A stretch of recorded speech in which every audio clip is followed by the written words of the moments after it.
what is up, you guys? My name is Blitz version 1, and I'm sorry, I completely forgot about reaction time, so we're doing a late reaction time. I did 2 other recordings of gameplays, and then I realized when I was about to start editing those that I completely forgot about reaction time, so I'm like, alright, here's what I'm going to do. I'm going to bulk record a bunch of them. I'm going to try and edit as much of them as possible on Saturday so I can start the week on Sunday. That way it'll be Sunday through Saturday, 1 through 7. Even if it's late, sorry you guys, I completely forgot about it. My mom's doing a lot better. She doesn't need as much assistance as she did, so I'm going to be able to get back into recording on a better set schedule. So hopefully we can get things hammered out and get things going back the way it is. I still don't know about stream and stuff like that because, again, she still needs a lot of recovery and she still needs help occasionally, so occasionally I'm still going to have to help her. But things are coming down to a better science with, she's putting in orders, you know, to where I can just go pick them up after work and just take them to her, unload, put them away, and help her with what she needs done in the house and stuff like that. So, we're going to roll right into, since there wasn't a lot of recommendations, which is fine, you know, I do look around occasionally. But at the same time, if you guys don't recommend something, I don't know what to react to, so I just pick random crap that I think you guys will enjoy. But this is Mark Rober, Carnival Scam Science and How to Win. So I figured why not. So without further ado, here we go.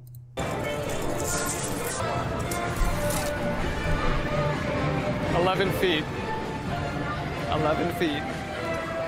It's no secret that carnivals exist to make money, and to do that most effectively, they employ a bunch of little tricks to make you overestimate your chances of winning, in some cases to such an extent that it's basically a scam. So I spent a couple days coming down to this amusement park and observing and collecting data on all of the carnival games. So today I'm going to tell you which games are the biggest ripoffs and the scientific reasons why. I even Nancy-Drewed how much the carnival actually pays for the prizes that people can win. But there is hope, because I'll also show you some legitimate tricks on how to win the most popular games, along with what happens when you show up to the carnival with your professional baseball playing buddy who happens to play for the New York Mets.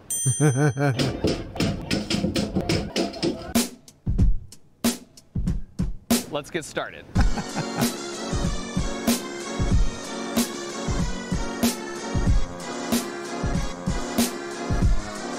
Okay, a little backstory of why I was going to do this one was because actually I went to Six Flags on the 5th. I was hoping to get this up before then because I wanted to watch this because I wanted to play some carnival games at Six Flags. But my son was too scared, so we had to take him home, so I missed out on it. But either way, I was going to do this video back. I had plans for this video, so I figured I'd do this video anyway. Any kind of legitimate investigation needs to start with solid data as the foundation. So with the promise of unlimited churros, I had some friends secretly help me collect data on all 24 carnival games for a full day. Not only did we capture how many times each game was played, but we also recorded how many times people actually won each game and the prize they won. And so the first observation based on the data we collected is that this relatively small park collects $20,000 a day off their carnival games alone. So to help frame the rest of the observations, we'll divide the games into 3 groups. The first group, you've got the random chance games. Games like these where no skill is involved and you're basically just rolling dice. And for the second group, you have your skill-based games like the basketball shot or the milk bottle throw or the basket toss game, where if you bring some kind of skill or strategy to the table, you can increase your chances of winning. And the final category are the games that are pretty much impossible. These ones are borderline scams. There are 3 games in this category that lots of people attempted and nobody won. And if they did win, like in the case of the ladder climb, it was for a very specific reason, which I will address later. So let's start by talking about the random chance games. Calculating your chance of winning here is pretty straightforward. You just divide the winning outcomes by the total outcomes and you get a percentage. So in this case, there are about 1,600 total cups and 160 winning cups. So that's a 10% chance, or 1 in 10 throws will win. There are a ton of games similar to this, but the catch is they always use balls that are lightweight and have a high coefficient of restitution, meaning they bounce really well off things. This makes it much less likely the ball will end up where you originally aimed it. To illustrate this point, think how much easier this game would be with beanbags, which are heavier and don't bounce. With a ping pong ball, however, any imperfection in the aim of your original throw is magnified, which essentially randomizes things. If you have no skills, these are the games that you want to play. But don't get too excited, because even when you win, you lose. After some investigative work, I uncovered the source where they ordered their prizes from, and so even if you got lucky and won on your first throw, it would cost you $1.50 for a prize that cost them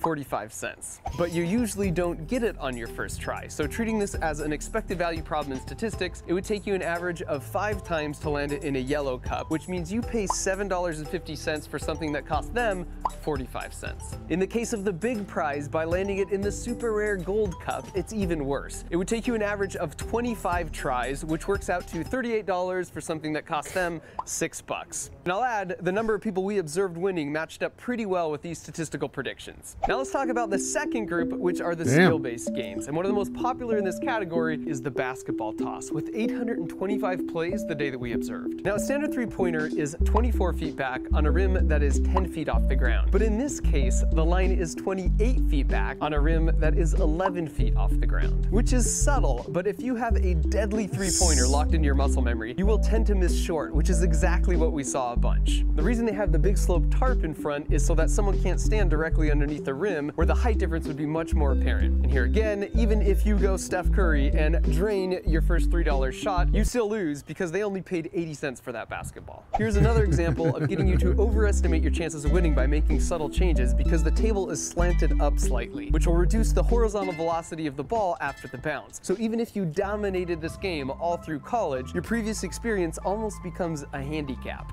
This measure your pitch speed game is borderline fraudulent, as their radar gun registers about 15 miles an hour too slow. And I know this because I measured the distance and then recorded it in high speed and counted the frames. This pitch was clocked at 69 miles per hour, but it's much closer to 84. For the milk bottle game, the only catch here is the bottles are metal and therefore heavier and more stable and harder to knock down than a typical bottle of that size. I've seen some carnivals though where these are bottom weighted, which would make them more steady and thus less likely to tip. To figure out which kind you have, you can ask to hold it, and the point at which it balances on your finger is the center of mass. The key to winning this game is hitting them right here with a hard enough throw to introduce sufficient kinetic energy. But don't throw it too hard, because we noticed those who threw their hardest usually sacrificed on accuracy. About 1 in 14 people knock this over on their first try. And then finally we have the basket toss game, and the key here is to have your first bounce hit on this front lip to reduce the kinetic energy enough that it won't bounce back out. About 1 in 10 throws will win on this game, according to our observations. And now this brings us to the final category of the near impossible games, and there are 3 of them. On this first one, the goal is to shoot out this red star completely with this automatic BB gun. So the best strategy is to basically shoot a circle around the star to cut it out. Not only are the guns not accurate or precise, but the bigger issue is that you start out doing really well because there's enough surrounding paper for the BB to easily rip through like this. But Newton's third law tells us that you can only push on something as hard as it can resist your push. So at the end you have these barely supported pieces of the star that just move out of the way when the BB comes without building up enough stress to rip the paper. Out of 120 plays, we saw nobody win this game all day. This ring bottle game is also impossibly difficult. Again, it's a lightweight object that's really bouncy to encourage randomness, but the actual inner diameter of the ring is really close to the outer diameter of the bottle. This means that any throw besides this pretty much perfect one will send the ring bouncing away without settling in on the bottle. If you really want this bear, I suggest going on Amazon and getting it for $47. I literally can't tell you how much money this will save you, because of the 840 rings we saw thrown, none stayed on a bottle. Which brings up sort of an obvious rule of thumb. If you want the feeling of winning a game, do not stop at any booth that offers really big prizes. And for the final near impossible game, let me reiterate that as a carnival owner, the most lucrative games are those which the customers overestimate their chances of success. No game is a better example of that than the ladder climb. There's a subtle issue with this game that I think people realize but don't internalize the significance. The ladder converges to be supported on the wall at 1 point instead of 2. If it was attached at 2 points, it's like crawling across a rope bridge, which is pretty easy. Let's pretend this is you, and if you shrunk all the weight of your body down to the average location, we call that spot the center of mass, which we'll mark with this dot. And once again, we can double check this is the right spot because it balances perfectly on 1 finger. If you draw imaginary lines connecting the different support points, that creates an area, and as long as your center of mass dot is within that area, it's impossible to fall off. But as soon as your center of mass dot is even a little bit outside of the area of supports, you start to rotate and fall off. And this is true no matter which way you orient it. If you've ever bent over to pick something up, you actually know this fact whether you realize it or not. In this case, the region of support is between the back of your heels and the tips of your toes. When you reach over, you will naturally move your butt back to keep your center of mass in between those support points. And if you don't believe me, try picking something up while standing against the wall so you can't move your butt back. At the very moment your center of mass gets beyond your toes, you start to tip over. In the case of the ladder game, you're only connected at one point, so even though it looks wide because of the ladder rungs, that area of support reduces down to a line. So if you don't keep your center of mass directly above that line, you will start to rotate and fall off. In other words, to win this game, you basically need to be able to crawl across a tightrope. And you might think, well, I can do a slack line, so I can do this. But a slack line is actually much easier for two reasons. You can flail your arms and legs out to adjust your center of mass to keep it directly above that line of support. And your center of mass is higher, increasing your mass moment of inertia, making you more stable. In the same way, it's easier to balance this umbrella when it's extended versus when it's collapsed. So while there are a few videos that say tricks like maintain 3 points of contact, they're all basically useless because keeping your center of mass directly above a line is just something you have to get a feel for that takes a lot of practice. But once you've had enough practice, this is the one game at the carnival that's basically all skill, so you can win every time and clean them out. Unfortunately, the carnival owners know this, which is why it's also the only game with this super lame caveat. So now that we were carnival experts, I called my buddy Matt, so the only game. Rule: ring bell with both feet on red bar to win. Falling off or flipping over ends the game. Use hands and feet only. Use ladder bar, no rope, or black ends. What? 250 pounds max. 1 win per player per month. Game with this super lame caveat. So now that we were carnival experts, I called up my buddy Matt Winokur, who was recently just drafted to play baseball for the New York Mets, to maximize our chances of winning any skill game that had to do with throwing.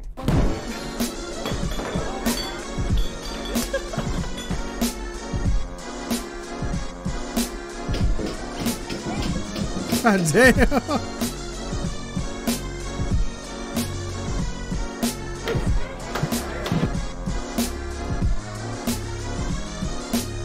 Clearly Matt had a deadly lock on any throwing game, but basketball is more my game, so to finish off the day, I decided I would bring his ego back into check. But as it turns out, if you are a world-class athlete in one sport, you are a really, really good athlete in all sports. So in conclusion, you should play the games if you think they're fun. Just know the odds are heavily stacked against you, so if you lose, it's NBD. Unlike this guy, who lost his entire life savings playing carnival games. And if your motivation is to gain the love and admiration of someone special via a stuffed animal like this, you don't need carnival games to do that. Amazon works totally just as well. I just bought this for you, my lady.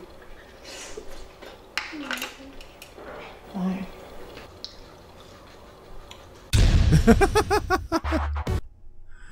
What the fuck?